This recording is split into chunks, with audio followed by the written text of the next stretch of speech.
Dalam olahraga badminton, perseteruan dan intrik sudah pasti ada. Namun, bagaimana jika pemain yang terlibat memendam amarah dan melampiaskannya di lain waktu? Mungkin ini yang dinamakan balas dendam.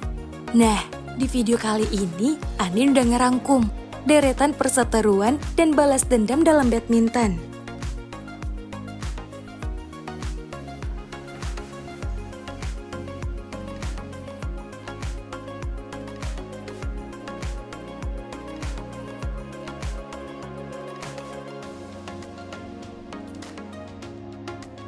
Well, mari kita buka momen kali ini yang melibatkan ganda putra Indonesia Leo Rolikornando Daniel Martin dan ganda Denmark Kim Astrup Anders Rasmussen.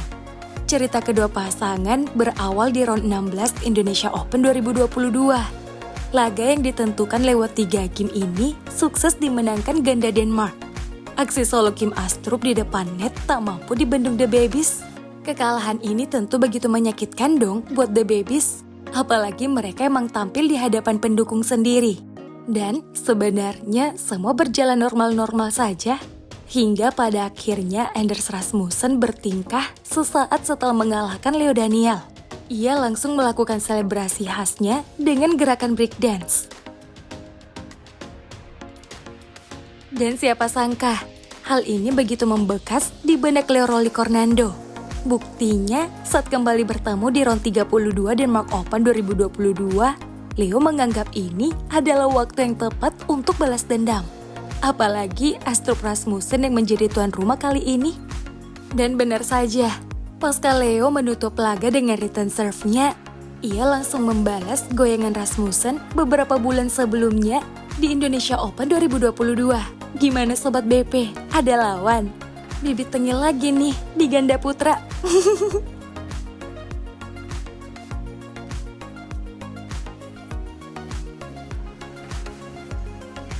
Next, ada si Ajay alias Fajar Alfian yang juga terkenal akan aksi nakalnya di lapangan.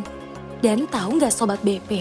Tandem Rian Ardianto ini ternyata seorang pendendam juga seperti Leo. Namun bedanya kalau Leo hanya butuh beberapa bulan untuk revenge. Ajay justru butuh 4 tahun. Anjir, lama banget ya. Well, dendam Fajar awalnya muncul di tahun 2017 saat bertemu wakil Denmark Mathias Bo Karsten Mogensen di semifinal Indonesia Open. Smash silang Mogensen yang gagal dihalau Rian membuat Indonesia tersingkir di kandang sendiri. Tapi hal ini tak begitu bikin emosi ya Sobat BP. Namanya kan pertandingan, ada menang ada kalah. Yang bikin Fajar dendam adalah aksi joget-joget provokasi yang dilakukan lawannya di depan semua penonton yang memadati Istora.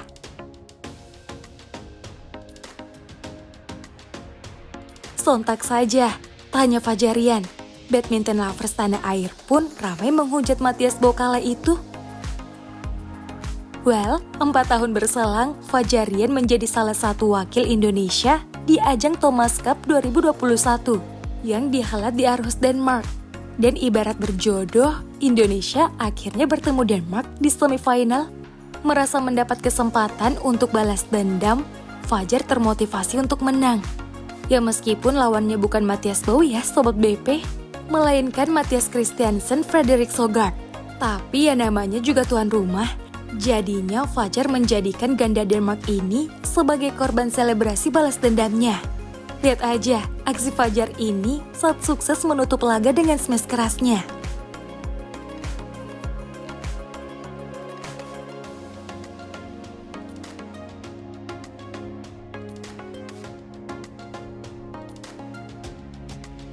Kalau tadi ada sektor ganda putra, sekarang kita ke tunggal putra yang melibatkan Anthony Ginting sebagai aktornya. Dan kalian tentunya pada tahu kan siapa lawannya? Ya, tunggal putra Hong Kong Lee Chiu Kyu. Masih ingat kan kalian saat Lee bertemu Ginting di final Hong Kong Open 2019? Lee yang menjadi tuan rumah tentu saja menjadi unggulan. Dan benar saja, faktor tuan rumah sepertinya sedikit membantu pemain 26 tahun ini. Buktinya netting bersih Ginting dianggap fault oleh umpire dan membuatnya kalah di laga ini.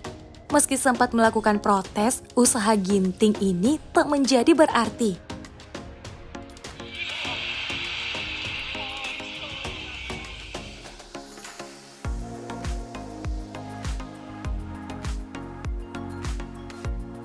2 tahun berselang, kedua pemain ini kembali dipertemukan di round 16 Thailand Open 2021. Siapa sangka Sobat BP? Hal yang dirasakan Ginting di laga tadi malah berbalik dirasakan Lee. Netting bersih yang ia lakukan dicap fault oleh wasit dan memberikan keuntungan untuk Ginting. Ini mah bukan balas dendam ya guys, tapi karma.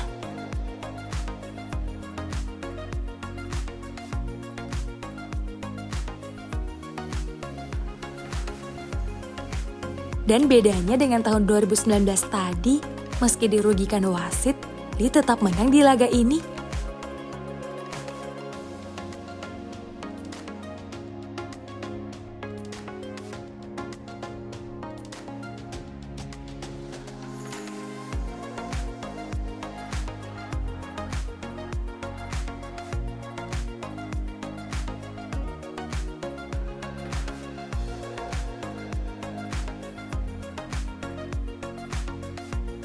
Sebagai penutup, ada Raja Tunggal Putra Viktor Axelsen yang pernah dibuat cedera oleh Jonathan Christie di semifinal Malaysia Open 2019.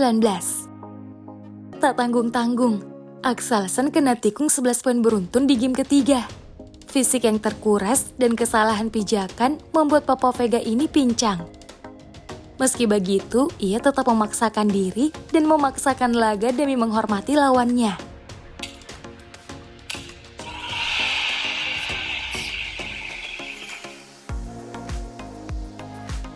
Dan siapa sangka Sobat BP, kekalahan ini cukup membekas di hati Axelsen.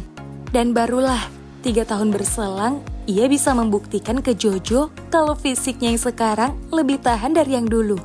Makanya, saat bertemu kembali di semifinal Malaysia Open 2022, Axelsen melakukan selebrasi aneh dengan meregangkan otot pahanya.